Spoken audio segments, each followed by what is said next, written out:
Welcome to of the record. నేను జనని. అనంతపురం ఉమ్మడి జిల్లాలో పెనుగొండ తెలుగుదేశం పార్టీకి అత్యంత పట్టున్న నియోజకవర్గం. అలాంటి చోట వైసీపీ అధికారంలోకి వచ్చిన ఎన్నికల్లో మొట్టమొదటిసారి బోని కొట్టగలిగింది. దాంతో పెనుగొండ ఎమ్మెల్యేకి మంత్రి పదవి కూడా దక్కింది. మరి ఏమైందో ఏమో, వైసీపీ గత ఎన్నికల్లో ప్రయోగం చేసి చేతులు కాల్చుకుంది. ఉన్న ఒక బలమైన అభ్యర్థిని మార్చి మరో అభ్యర్థిని తెచ్చిపెట్టింది. ఎన్నికల్లో ఓడిపోయి ప్రస్తుతం పెనుగొండ వైసీపీ ఇన్ఛార్జిగా ఉన్న ఆ నేతను కూడా మారుస్తారన్న ప్రచారం జరుగుతోంది. అసలే బలహీనంగా ఉన్న చోట జగన్ పార్టీ ఎందుకు ఇన్ని ప్రయోగాలు చేస్తోంది? అసలు ఎన్నికలకు 4 ఏళ్లకు పైగా సమయం ఉన్న తరుణంలో వైసీపీ అధ్యక్షుడి లెక్కేంటి?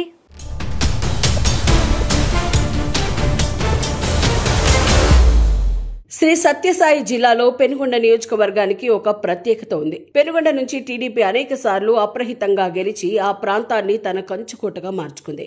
టీడీపీ ఆవిర్భావం తర్వాత అక్కడ కాంగ్రెస్ 2 సార్లు, వైసీపీ ఒక్కసారి మాత్రమే విజయం సాధించాయి.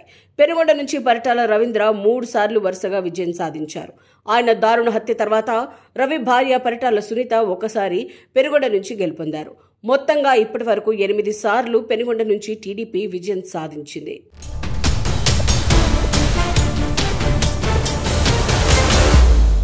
రెండు 2019 ఎన్నికల్లో మాజీ మంత్రి శంకర్ నారాయణ వైసీపీ నుంచి గెలుపొందారు.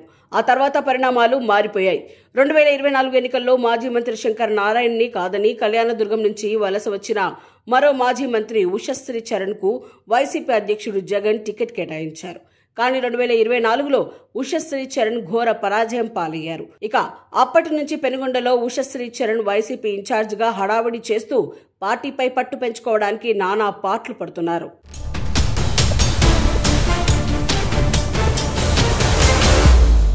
మరోవైపు వైసీపీ నుంచి అనంతపురం ఎంపీగా పోటీ చేసి ఓడిపోయిన శంకర్ నారాయణ తిరిగి పెనుగొండ నియోజకవర్గ వైసీపీ ఇన్ఛార్జ్ పదవి ఆశిస్తూ పావులు కదుపుతున్నారట. అందులో భాగంగా మండల స్థాయిలో తన వర్గీయులతో సమావేశాలు పెట్టి మాజీ మంత్రి ఉషశ్రీ చరణ్ కు వ్యతిరేకంగా పావులు కదుపుతున్నారట.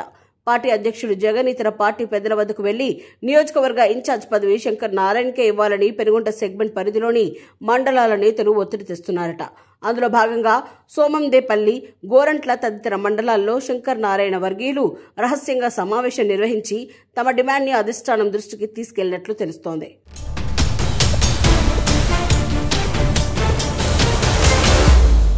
ఈ నేపథ్యంలో ఉషశ్రీ చరణ్ హైకమాండ్ దగ్గర తన పలుకుబడిని ఉపయోగించి పార్టీకి వ్యతిరేకంగా పని చేస్తున్నారంటూ శంకర్ నారాయణ వర్గీయుల్ని కొందరిని పార్టీ నుంచి సస్పెండ్ చేయించారు. దాంతో పెనుగొండలో వారిద్దరి మధ్య పరిస్థితి ఉప్పు నిప్పులా తయారైందంటున్నారు.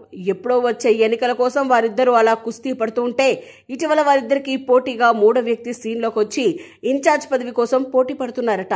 ఉషశ్రీ శంకర్ నారాయణలను పెనుగొండ వైసీపీలో సైడ్ చేయడానికి శిల్ప అనే కొత్త నాయకురాలు ప్రయత్నిస్తున్నారట.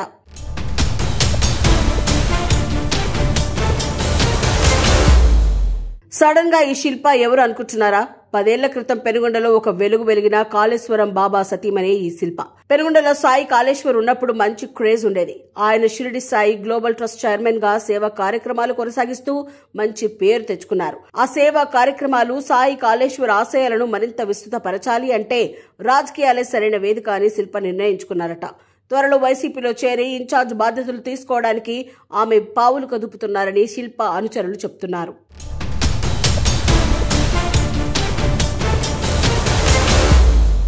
ఇప్పటికే పెనుగొండ 2 మాజీ మంత్రులు శంకర్ నారాయణ, ఉషశ్రీ చరణ్లు 2 వర్గాలుగా వైసీపీ కార్యక్రమాలు నిర్వహిస్తున్నారు. అయితే ఇన్ఛార్జిగా ఉషశ్రీ చరణ్ ఏమాత్రం ప్రభావం చూపించలేకపోతున్నారని పార్టీ క్యాడర్ ఆరోపణలు గుప్పిస్తోంది. ఆ క్రమంలో ఇటు కడప, అనంతపురం జిల్లాలతో అనుబంధం ఉండి స్థానికంగా మంచి ఫాలోయింగ్, ఆర్థికంగా చాలా బలమైన శిల్ప వైపు వైసీపీ అధిష్టానం మొగ్గు చూపుతోందట. అయితే ఇప్పుడు మాజీ మంత్రి శంకర్ నారాయణ్ ను YCP political advisory committee member గా తీసుకోవడంతో ఉషశ్రీ చరణ్ కాస్త రిలాక్స్ అవుతున్నట్లు కనిపిస్తున్నారు.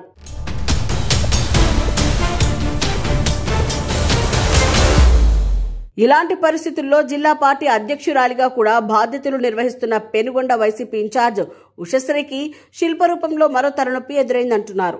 జిల్లా పార్టీ అధ్యక్షురాలుగా ఆమె పెద్దగా ప్రభావం చూపించడం లేదన్నది బహిరంగ రహస్యమనే వైసీపీ నేతలే వ్యాఖ్యానిస్తున్నారట. ఆ క్రమంలో శిల్ప పోటీలోకి రావడంతో ఉషశ్రీ చరణ్ పెనుగొండ టికెట్ పై తెగ టెన్షన్ పడుతున్నారట. అదలా ఉంటే పెనుగొండ టికెట్ ఇచ్చినా ఇవ్వకపోయినా వైసీపీలోనే ఉంటారని శంకర్ నారాయణ చెప్తున్నారు. ఉషశ్రీ చరణ్ మాత్రం పెనుగొండలో అవకాశం దక్కకపోతే బీజేపీలో చేరి కర్ణాటక నుండి లోక్సభకు పోటీ చేసే ఆలోచనలో ఉన్నారట.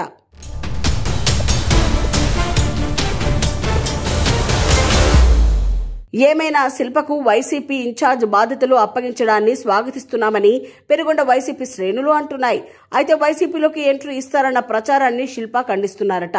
తాను కేవలం సేవా కార్యక్రమాలు మాత్రమే చేస్తానని, రాజకీయాల్లోకి ఇప్పుడే రానని తన అనుచరుల దగ్గర చెప్పినట్లు తెలుస్తోంది.